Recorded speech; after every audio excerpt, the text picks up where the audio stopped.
When is this market going to crash, Robert? I've been waiting to buy a home at a great price for 7 years.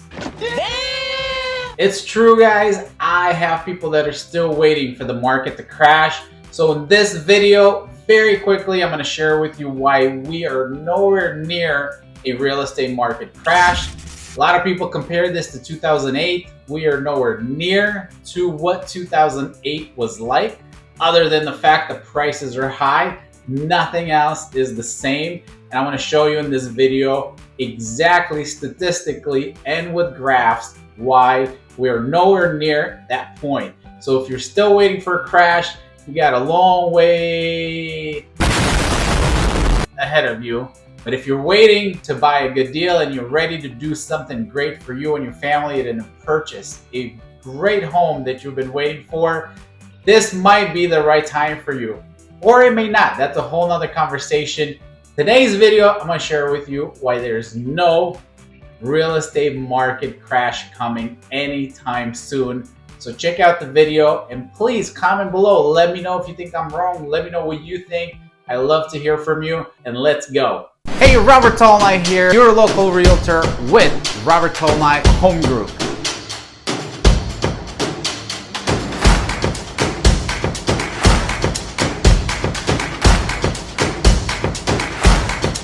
Alright guys, thank you so much again for watching this video.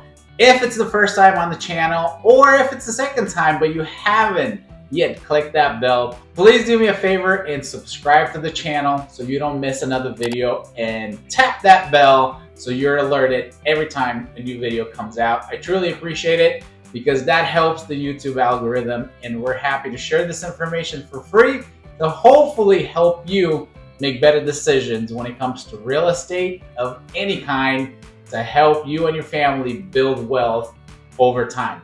First thing is first, most people are still hoping or thinking or saying that this is another 2008 waiting to happen, and the real estate market is going to crash. Real estate prices are going to go down.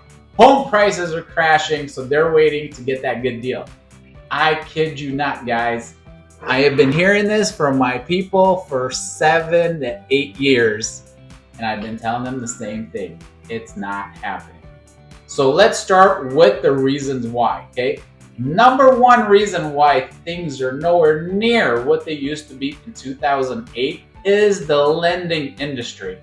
Back in 2008, guys, or 2006 and 7, when people were getting these bad loans that were existing back then, they are non-existent now.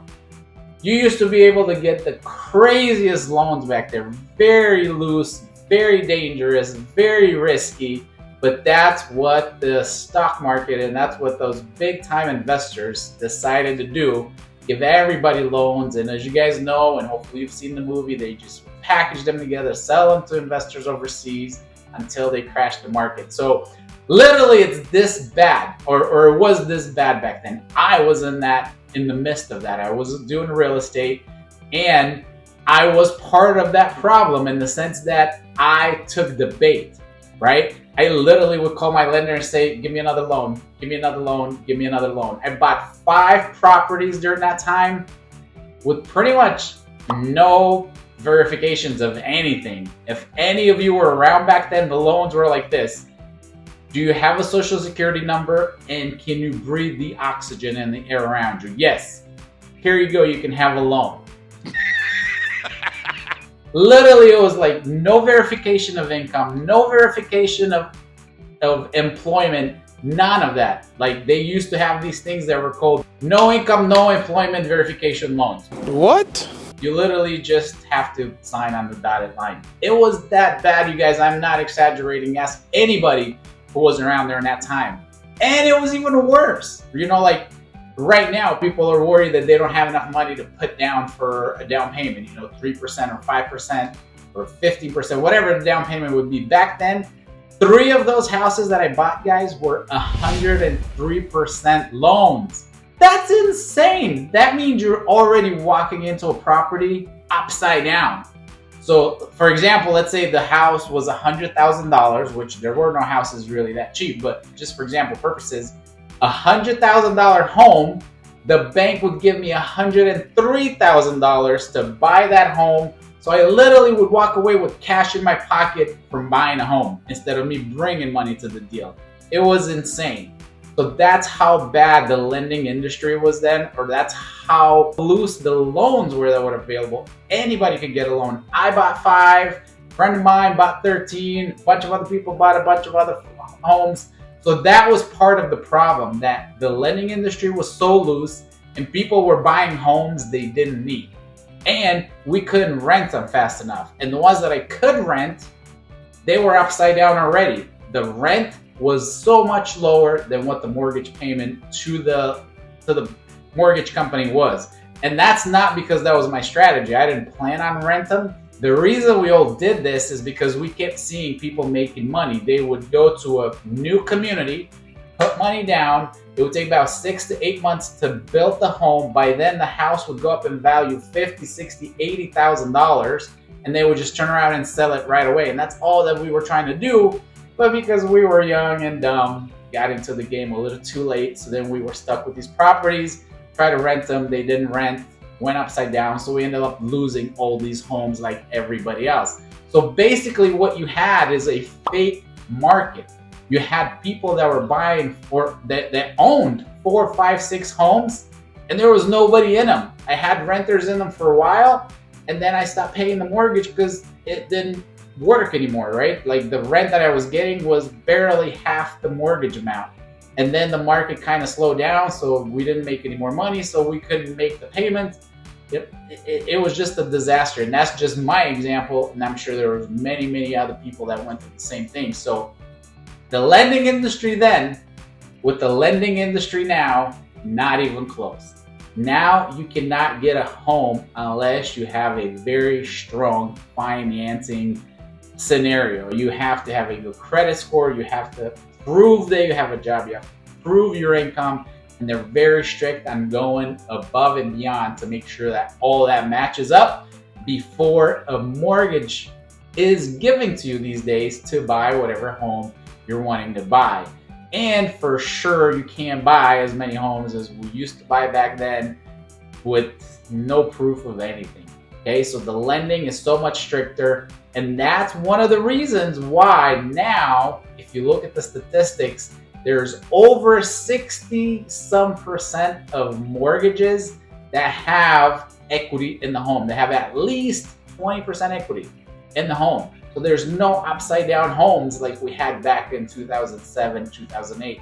Therefore, people don't need to let their homes go to foreclosure, or those of you that are waiting for that foreclosure wave, that's not coming. It's not happening, because if anybody is going to get in a bind and not be able to pay their mortgage because of job loss or inflation or whatever else is going around, which is real, if they're not able to make that payment anymore, they're not going to go into foreclosure because they have equity in the home. All they're going to do is call one of us agents, realtors, and put that house on the market, sell it, pocket the difference if there's anything, and move on with their life. They're not just going to let it go to foreclosure because they're not upside down. They have equity in the home that they could use to pay for the realtor commission, to pay for the closing costs, and still keep some money in their pocket when it's all done. So that's why foreclosures, you're not going to see that big wave that a lot of you are hoping for or thinking that is coming. If you're listening to the news, that's where you're getting the bad information, because what they're saying is true. They're coming out with this headlines. They're saying foreclosures increased by 1,000% or some crazy amount. And that theoretically is true. But that means that we went from 8 foreclosures last month to 32 foreclosures this month because they lifted the moratorium, and now all the foreclosures are back on the table because, you know, during the pandemic, the government put a stop on all that. Even if you couldn't pay your mortgage, you weren't going to go into foreclosure or short sale. And all of that now has been lifted. So now all these homes that sat in like a frozen capsule for all that time, now they're going to go to foreclosure if they cannot make up those payments, or if they're not going to list it with a realtor. But most of them have equity in them. So most likely, most of those will go on the market to sell rather as a foreclosure. So that is number one. Okay, now let's look at number 2 reason why things are nowhere near what they were back then. It's the level of inventory of homes. Guys, in 2008, as you can see on this chart, it was insane. We had like over 50,000 listings on the market in one time, which was like a 8 to 11 month inventory of homes. Like literally homes would be staying on the market for 8 to 9, 10 months before they would go under contract. That's insane, insane, super strong buyer's market. We're nowhere near that. Even with the market as tough as it is, we have a high demand and we have super low inventory. We're still right around, we're at 12 to 15,000 homes on the market. And I'm talking about Arizona. I don't know what the rest of the country is doing. But for Arizona, guys, back then, before the market crashed, there were more than 3 times the number of homes on the market than we have now. Right now, we're less than 3 to 4 months of inventory on the market. Back then, it was 8 to 10 months worth of inventory. Over 50,000 homes on the market. Right now, we're below 15,000 homes on the market. So it's almost impossible for a market to crash when everything that's on the market is selling in 2 to 3 months, okay? That's not possible for a market to crash down and drop in price. And that goes hand in hand with supply and demand. And that's all it is, guys. As long as the demand for homes is bigger than the supply of homes, prices of homes will continue to maintain. And if you followed my videos or anybody else that watches this and studies the statistics and really focuses on the important stats of our market, you can see that our prices have already started to go back up. If you see on this map here, we hit the top of the market last year in June. Well, it was May, June 2022.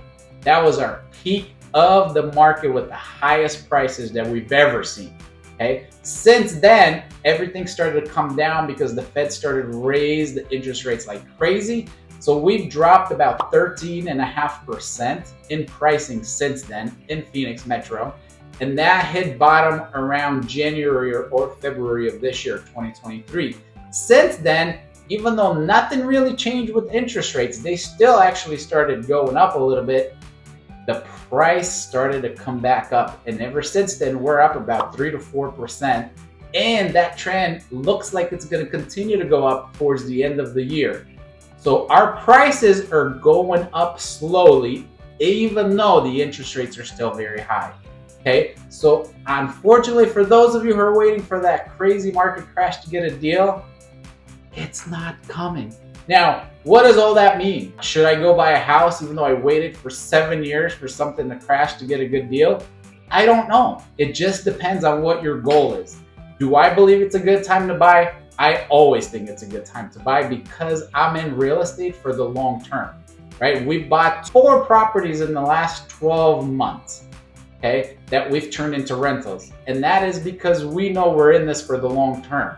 Now, most of them are doing well. Our worst one is only averaging about $150 in cash flow per month, which is not fantastic, but it's not terrible. Somebody else is paying that mortgage down, and eventually we're gonna have it paid off by someone else's money.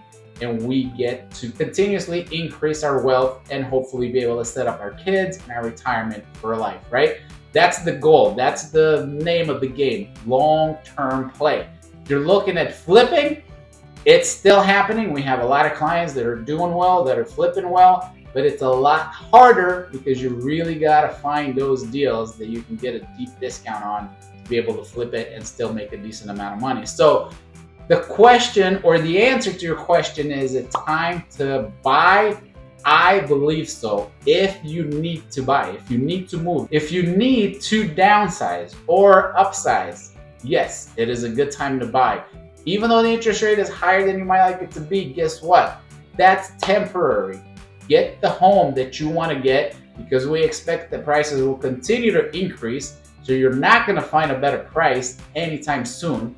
And the interest rate is going to go down eventually, whether it's a 6 months, a year, 2 years, it's going to come down. You can refinance and lower that payment. and you got the house at a good price. Because once the interest rates go down, guys, and once the interest rates go down, market's gonna go crazy. Everybody's gonna come back on the market and the prices will go poof, like this again. So if you wait till everybody else comes back to the market, you're gonna hate it again, just like we did during the pandemic. Buyers hated it, sellers loved it. So what size of the market do you want to be on? I myself would rather buy it now when the prices are okay to decent and the interest rates are high, because I know I can refinance the interest rate later, but I'm going to secure the property now when nobody else is fighting over it. Because when rates go down, everything else is going to go up, all right? If you're a seller, should you sell? Probably not, okay? Because most of you have an interest rate that is so much lower than right now. Unless you absolutely have to move, you got to do what you got to do. But if you're in the interest rate with the 5 in it, with the 4 in it, with the 3 in it, you're sitting on gold. So do not sell unless you absolutely have to. And even if you have to go get another house that you want, I tell all my clients the same thing. Let's look at the best case scenario, which hopefully means that you don't sell the house with that low of an interest rate. Let's keep that house, turning it into an investment property for you, and then you go buy the house that you want with whatever money you have available. Or if you don't, we'll take a small line of credit from this home because the interest rate is so good. Keep that, take the small line of credit, use it as your down payment for the next home that you really, really want to be in to get you in there. Put a tenant in this house with that low interest rate, and that tenant is going to pay both of your payments for you, okay? If that's too much, don't worry about it. Call me, let's sit down, have a conversation, and I'll help you through all of it. I hope that helps. If you have any questions on top of anything that we discussed, or if you disagree with anything, please let me know. I'll be happy to help. Let's go.